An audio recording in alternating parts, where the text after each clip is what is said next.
Hello বন্ধুরা, কেমন আছো? তো জাস্ট এক্ষুনি আমি একটা ট্রেড নিয়েছি। দেখতেই পাচ্ছ, জাস্ট এক্ষুনি একটা ট্রেড নিয়েছি। ট্রেডটাতে ছোটো একটা স্টপ লস রেখেছি আর বড় একটা এসএল রেখেছি।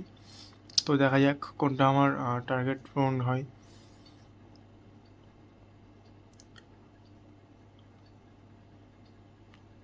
আজকে ট্রেডের মন ছিল না, তাও আমি ট্রেড করছি। বাড়িতে একটু কাজ চলছে, তার একটু টাইম বার করে ট্রেড নেওয়ার ট্রাই করছি। মন চাইছে না ট্রেড করতে, কারণ মার্কেট তেমন মুভমেন্টও দিচ্ছে না, তারপর ব্যস্ত আছে একটু। তো দেখা যাক, ট্রাই করব ছোটো যদি স্টপ লস দিয়ে কোনো বড় টার্গেট ফলো করা যায়। সেল লাগিয়ে দিতে হবে নিচে, না হলে প্রবলেম হয়ে যাবে।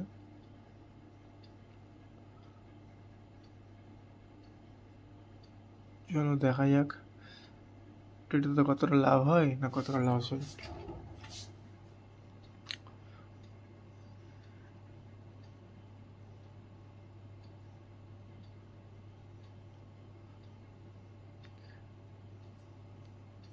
স্টপ লস আমার ছোটো থাকবে আর টার্গেট থাকবে বড়।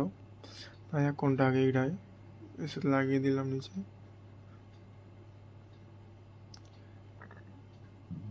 মনে হচ্ছে এসে নিয়ে নেবে, কারণ বাইং ক্যান্ডেল সব উইক আছে।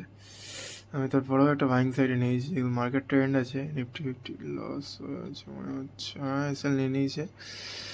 ওভারঅল লস হচ্ছে 300 কত টাকা। 500 টাকা মতো একটা লাভ করেছিলাম, সেটাও চলে গেছে। চলে গিয়ে 300 টাকা মতো লস হয়ে গেছে আবার। তো চলো নতুন করে ট্রেড নিয়েছি একটা, এটাতে দেখা যাক।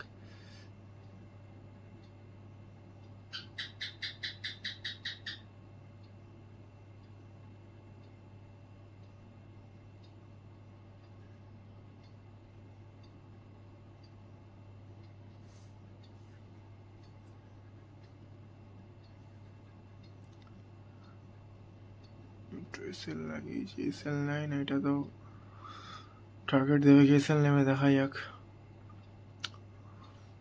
এত সুন্দর বুলিশ ক্যান্ডেলের পরেও সেল হচ্ছে। তারপরে মার্কেট প্রথমে রিটেলারদের বার করে দিয়ে তারপর উঠবে, বুঝতে পারছি।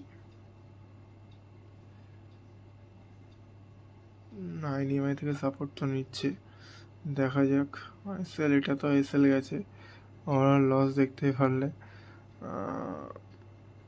কি হয় আজকে দেখা যাক। চলো, অসুবিধা নেই, অল্প অল্প ট্রেড নেব। লস হলে লস থাকবে, আর লস তো খুব বেশি হবে না হলেও, কারণ আমি আমার ডিসিপ্লিনের রুলস ফলো করি। যদি কোনো লস হয় সেটা কভার করা যাবে, অসুবিধা নেই। এখানে লাস্ট একটু ট্রেড নেওয়া আছে।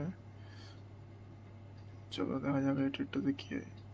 আজকে মনে হচ্ছে মার্কেট আমার ফেভারে নেই, আমাকে আজকে লস দিতে হবে, মার্কেটকে এসএল দিতে হবে। দেখতেই পাচ্ছ ওরাল লস কত থেকে গিয়েছে, 900 কত টাকা লস দেখাচ্ছে। 800, 700, 600, 800। চলো দেখা যাক এটাতে সেল নেয় কি টার্গেট দেয়।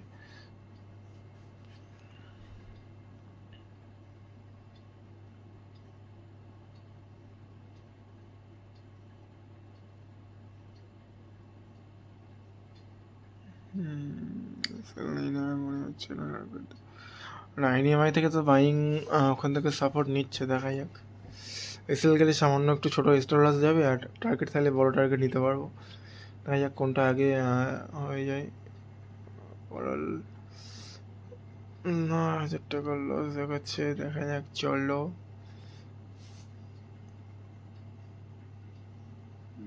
এসএল নিয়ে নিয়েছে, এটাতেও এসএল নিয়ে নিয়েছে। আমার 1275 টাকা মতো লস হয়েছে আজকে। এসএল নিয়ে নিয়েছে। ফার্স্ট একটা ক্যান্ডেলে জাস্ট প্রফিট হয়েছিল, তারপরে সব একদম এসএল নিয়ে নিয়েছে। এসএল গেলেও অসুবিধা নেই, খুব কম কম সংখ্যকই এসএল গিয়েছে। এমন তো নয় যে মার্কেট প্রত্যেক দিনই ভালো যাবে, আমার ফেভারেই যাবে। আজকে আমার এসএল নিয়েছে, এসএল নেওয়াটা বড় কথা না। আমার কাছ থেকে মার্কেট কত টাকা নিয়েছে, হার্ডলি 1275 টাকা নিয়েছে। তো আজকে একটু ব্যস্ত আছি আমি যদি নেক্সট টাইমে আসি আবার ট্রেডে, তো ট্রেড করবো, না হলে থাক। এই লস 1200 টাকা লস হয়েছে, এটা আমি আবার কাল কভার করে নেবো। জাস্ট একটা ট্রেডেই আমার চলে গেলে লস কভার হয়ে যাবে। লসটা বেশি না, আমি মার্কেটের সাথে ফাইট করবো না, মার্কেটের সাথে ফাইট করলে আরও বেশি লস হয়ে যাবে। সাইকোলজি ঠিক থাকতে হবে আর ঠিকঠাকভাবে ট্রেড নিতে হবে। আর তাছাড়া আজকে মার্কেট প্রচুর সাইডওয়েজ আছে, সাইডওয়েজ মার্কেট থেকে মানে প্রফিট বার করা খুব খুব চাপ। তো তাও আমি ট্রাই করেছিলাম। ফার্স্ট 500 টাকার মতো প্রফিট দেখিয়েছিল, সেকেন্ডে লস হয়ে যায়, সেটা লসটা রিকভারি করে আমি 100 টাকার মতো লাভে আসি। তারপর আবার একটা ট্রেড নিই, সেটা হচ্ছে 700-800 টাকা লাভ দেখাচ্ছিল, বাট আমার টার্গেট থাকে পার ডে 2000 টাকার মতো ইনকাম করবো, আর না হলে 1000 টাকার মতো লস দেবো। তো 1000-1100 টাকা হচ্ছিলো, তো আমি নিয়ে নিই, আমি লস বুক করেছি আজকে। আমার টোটাল